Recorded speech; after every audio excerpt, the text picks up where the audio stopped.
السلام علیکم ورحمۃ اللہ وبرکاتہ۔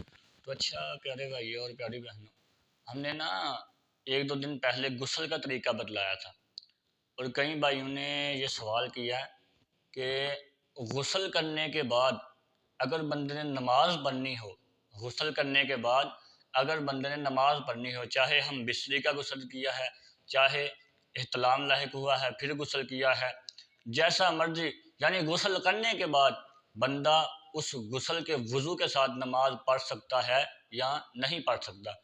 تو اس کے بارے میں کہ غسل کے بعد بندہ اسی وضو کے اندر نماز پڑھ سکتا ہے، شرط یہ کہ غسل کرتے ہوئے اس کی شرمگاہ کو ہاتھ نہ لگا ہو۔ اچھا، جب بندہ غسل کر رہا ہے، غسل کے دوران شرمگاہ کو ہاتھ لگ گیا، اس نے اپنی شرمگاہ کو چھو لیا، اس کا وضو ٹوٹے گا، اس کا وضو ٹوٹے گا، اس کا غسل نہیں ٹوٹے گا۔ تو ایسے بھی عام طور پر بندے نے وضو کیا ہو تو بغیر کپڑے کے اس نے شرمگاہ کو چھو لیا تو اس کا وضو ٹوٹ جائے گا، اس کو وضو دوبارہ کرنا پڑے گا۔ اگر اس نے غسل کے وضو کے درمیان اپنی شرمگاہ کو نہیں چھوا تو وہ اسی غسل کے اندر نماز پڑھ سکتا ہے۔ تو یہ آسان سا مسئلہ ہے، اگر شرمگاہ کو چھو لیا پھر دوبارہ وضو کر کے نماز پڑھے گا، اگر شرمگاہ کو نہیں چھوا تو اسی غسل والے وضو کے ساتھ نماز پڑھ سکتا ہے۔ اللہ عمل کی توفیق عطا فرمائے۔